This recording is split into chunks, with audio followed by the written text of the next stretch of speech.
We're going to be hearing opening remarks from the candidates for the Pinal County Assessor. The Assessor is the individual in Pinal County that has the constitutional obligation to assess your property values of all properties, including business, residential, commercial, individual properties. That's what they do. Each candidate will have 2 minutes for your opening remarks. You'll get that 15-second warning. Our first candidate up tonight is Mr. Jeff Acton.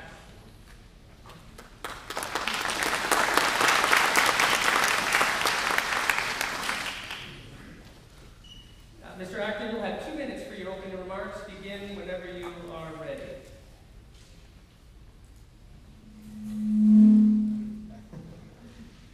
Good afternoon, ladies and gentlemen. My name is Jeffrey Acton, and I am your candidate for Pinal County Tax Assessor. I've been a resident in Arizona for 11 years, unlike my opponent, who has lived here for just 6 months. We have in Pinal County the second highest home and land taxes in Arizona. I will work with the new Board of Supervisors to help shape a new simplified tax plan. I will submit for approval to the Board of Supervisors the suggestion to evaluate and relocate some of the assessor staff into a satellite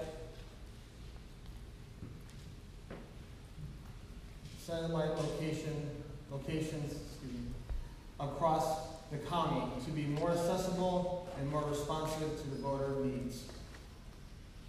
This will improve the service of the office should the new Board of Supervisors choose to pass the new rules. Ladies and gentlemen, friends, our new Board of Supervisors should allow us to go to a fee-simple system of assessment, thereby eliminating the full cash value assessment. The reason we need to eliminate the full cash value system is that it discriminates against farmers, ranchers, and owners of property.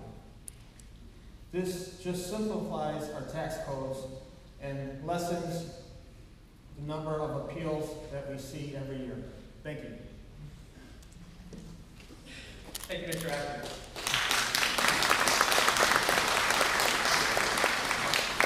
The second candidate for Pinal County Assessor is Mr. Douglas Wolf.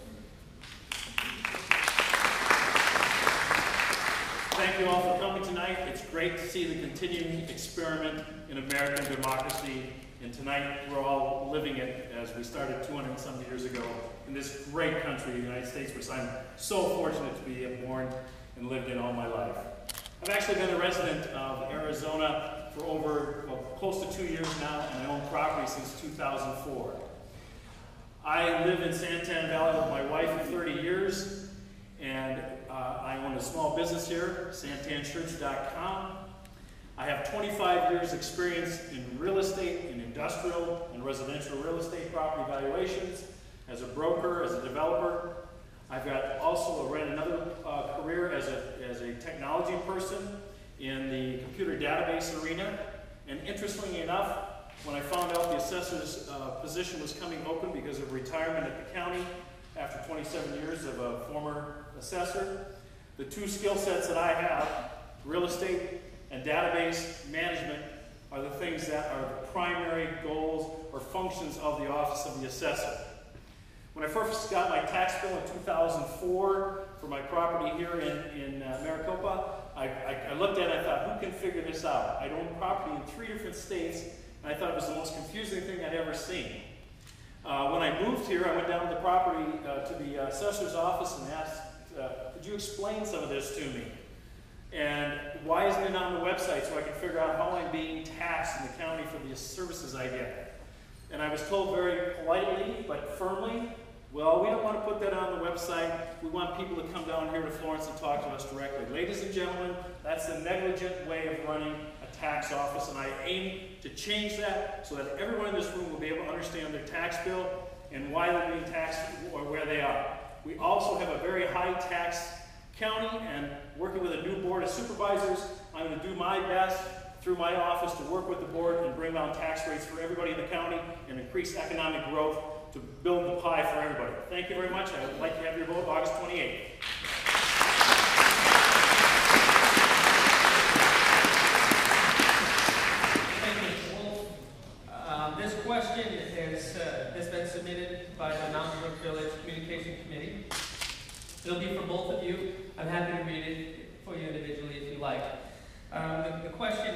two questions.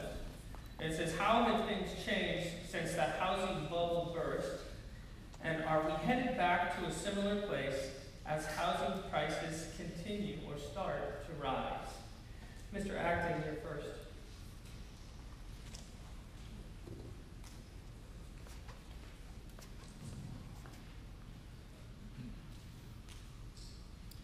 Well, And I'm sorry, you will have 1 minute to answer your question. this is okay.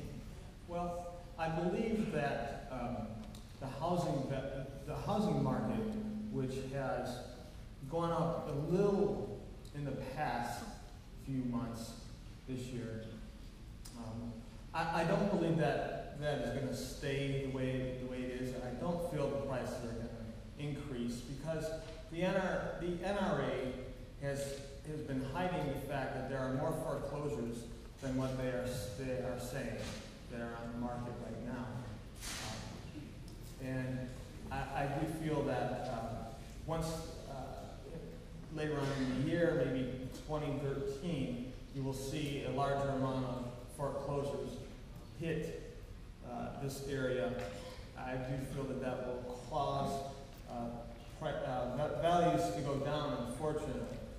Thank you. Thank you, Mr. Acton. Hold your applause until after we finish here. Thank you. Mr. Wolf, I'm happy to read the question again. Please do. Yes. How have things changed since the housing bubble burst? Are we headed back to a similar place as housing prices continue or start to rise? It's a great question. I didn't bring my crystal ball tonight. I wish I had one. But I can tell you this.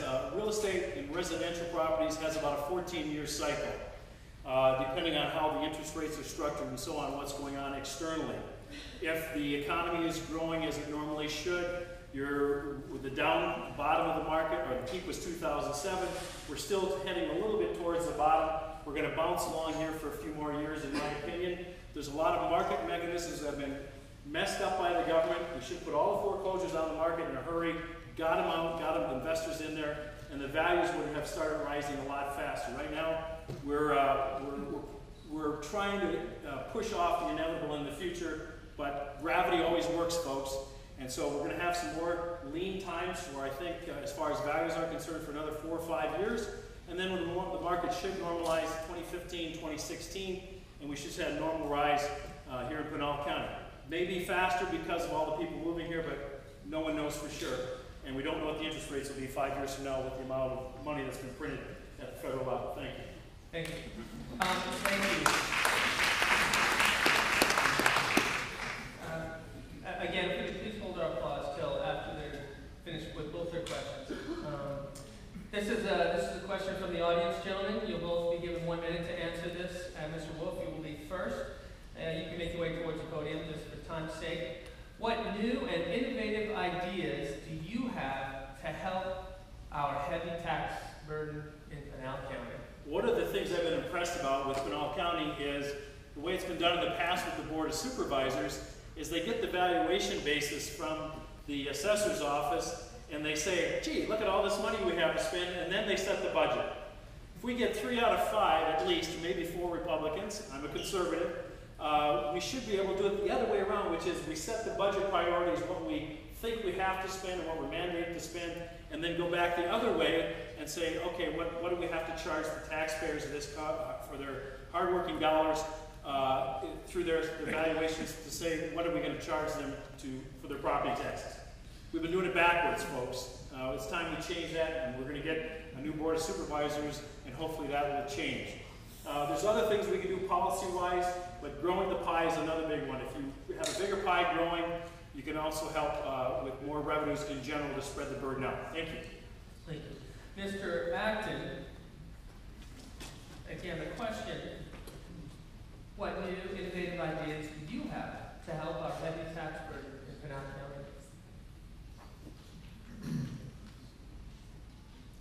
My new improvements, some of them that I would like to introduce to the assessor's office. I would like to streamline the tax code. I want to lower your county home and land taxes. I want to extend senior property valuation freeze to all U.S. veterans. And I want to simplify the tax code bills that are being sent out.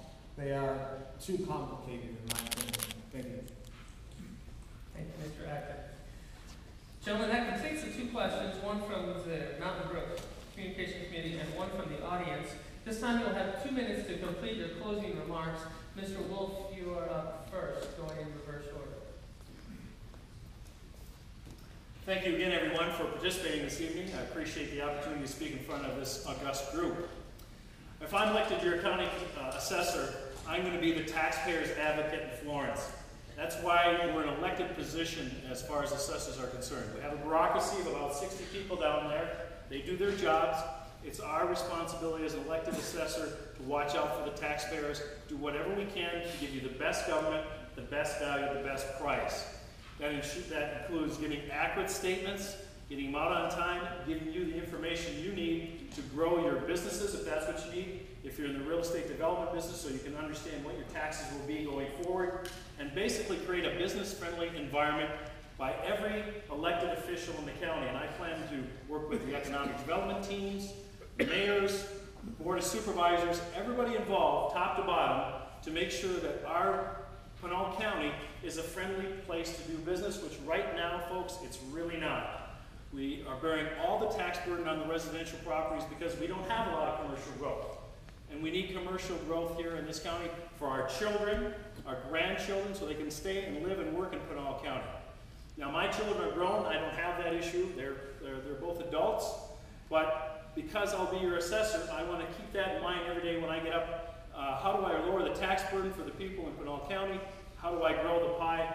And how do I make that office run as well as it should every day and have a great experience for everybody who comes to the Pinal County Assessor's Office? Taxes are necessary. We need them to do a lot of things in the county. We have to have them. But there's a lot of things that have been overlooked and overspent for 100 years in this county. It's been run by one party. That's going to change this fall, I hope. And we're going to make things better for everybody. And again, thank you all for participating. You're all great Americans, and I appreciate your vote August 28th in the primary. Thank you very much. Thank you, Mr. Wolf. Mr. Acton, you'll have 2 minutes for your closing remarks.